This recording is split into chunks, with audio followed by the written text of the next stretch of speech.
Hi everyone, Shane and Marna here, and we're continuing on in John chapter 14. Would you read that for us, love? John chapter 14 from verse 7. Jesus speaking, "If you had known me, you should have known my Father also, and from henceforth you know him and have seen him." Philip said unto him, "Lord, show us the Father, and it will suffice us." Jesus said unto him, "Have I been so long time with you, and yet you have not known me, Philip? He that has seen me has seen the Father. And how do you say then, show us the Father?" So awesome. You have Jesus saying, if you've seen me, you've seen the Father. And in Hebrews chapter 1, verse 3, the writer writes there for us and says that Jesus is the express image, the exact representation of the Father. And so that's why Jesus said, if you've seen me, you've seen the Father. And whatever he's saying, whatever he's doing, he's doing and saying what he hears and sees his Father doing and saying.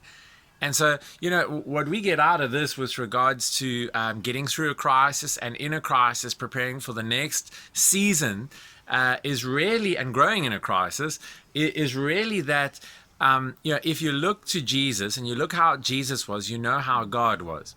Okay, so for example, in a crisis with the current corona situation, Jesus never went around on earth putting sickness on anyone or saying, you know what, I need you to suffer a little bit or whatever. He never did anything like that because he doesn't want us to suffer. And that's because God is not the author of suffering. God is not the author of corona or sickness.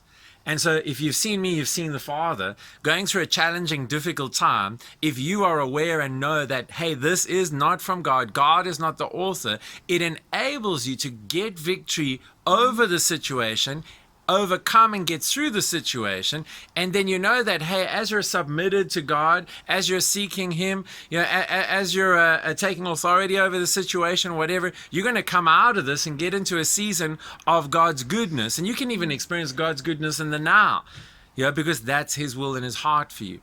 If you've seen Jesus, you've seen the Father. If you've seen how he operates in the Gospels and you've seen how he was, you can see that he's only good and he's the answer to sickness. He's the answer to tragedy. He's not the cause of any of that.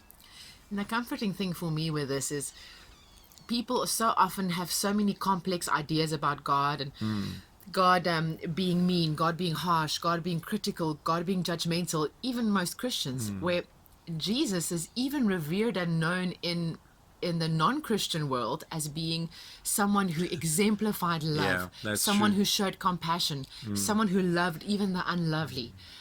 Even a lot of unbelievers and people from other religions will say that Jesus was a man of love and he cared for people and he looked after people and he loved, like I said, the unlovely.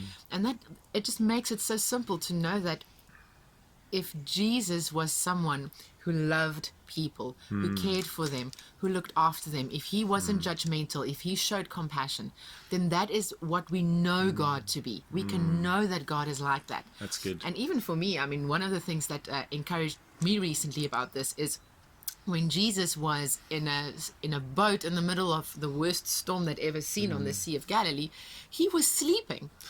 And it means it means that God is not upset. God is not worried.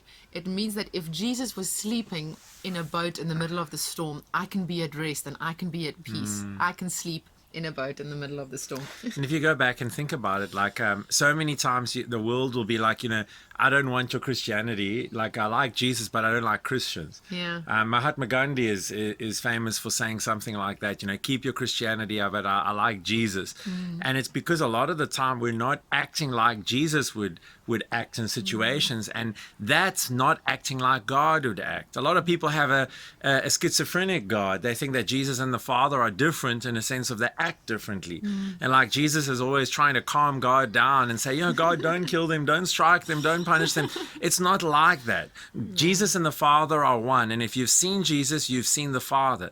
If you know his true nature, then you know what God is like. And, it goes on there. And in verse 12, it says, "Verily, verily, or truly, truly, I say unto you, he that believes on me, the works that I do, he shall do, and greater works than these shall he do, because I go unto my Father." And I love that, because so many people think, well, it's the power, it's the healing, it's the miracles, and it is. But it's also the love.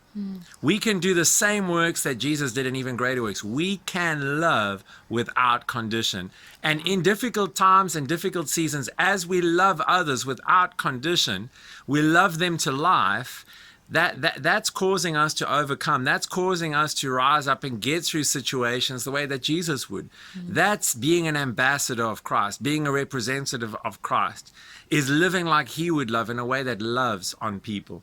Amen. It's so good. Anyway, we trust that this encourages you, that you can grow in a time of crisis by not being self-centered, but by choosing to become more and more like Jesus and letting his love flow from you to those around you. Have a wonderful day. Bye-bye.